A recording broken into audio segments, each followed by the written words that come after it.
நண்பர்களே, இன்றைக்கு உங்கள் கூட ஒரு வேத வசனத்தை நான் பகிர்ந்து கொள்ள ஆசைப்படுறேன். யோவான் எழுதின சுவிசேஷம் 3ஆம் அதிகாரம் 16ஆம் வசனம்.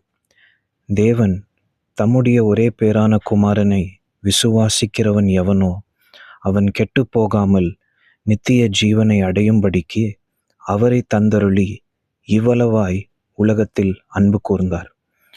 ஆண்டவராகிய இயேசு கிறிஸ்து உங்களை நேசிக்கிறார். அதனால தான் நீங்கள் செஞ்ச எல்லா பாவத்தையும் அவர் மேலே அவர் ஏற்றுக்கொள்கிறார். நம்ம செய்கிற ஒவ்வொரு பாவத்துக்கும் அதற்குரிய ஒரு விலை, ஒரு தண்டனை இருக்குது.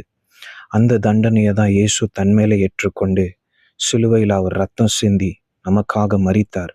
3ஆவது நாள் உயிர் தெழுந்தார். நான் ஏன் உங்ககிட்ட இதை சொல்கிறேன்னா, இன்றைக்கு நீங்கள் எவ்வளோ பெரிய பாவத்தோடு போராடி கொண்டு இருந்தாலும், உங்கள் வாழ்க்கையே சாபமாயிடுச்சுன்னு நீங்கள் கவலைப்பட்டாலும், எதிர்காலமே இதுக்கப்புறம் எனக்கு இல்லை, எல்லாம் முடிஞ்சுது என்று வேதனையில் இருந்தாலும், இயேசு கிறிஸ்து கிட்ட நீங்கள் வாங்க. அவர்கிட்ட உங்கள் இருதயத்தை விட்டு பேசுங்க. உங்கள் பாவத்தை அவர்கிட்ட அறிக்கையிட்டு இந்த பாவத்திலிருந்து வெளிவர அவருடைய பலனை நாடுங்க.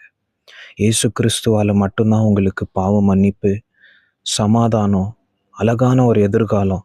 இந்த உலக வாழ்க்கை முடிஞ்ச பிறகு உங்களுக்கு நித்திய ஜீவன்.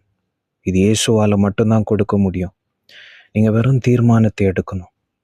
இன்றைக்கு அந்த தீர்மானத்தை எடுங்க. God bless you.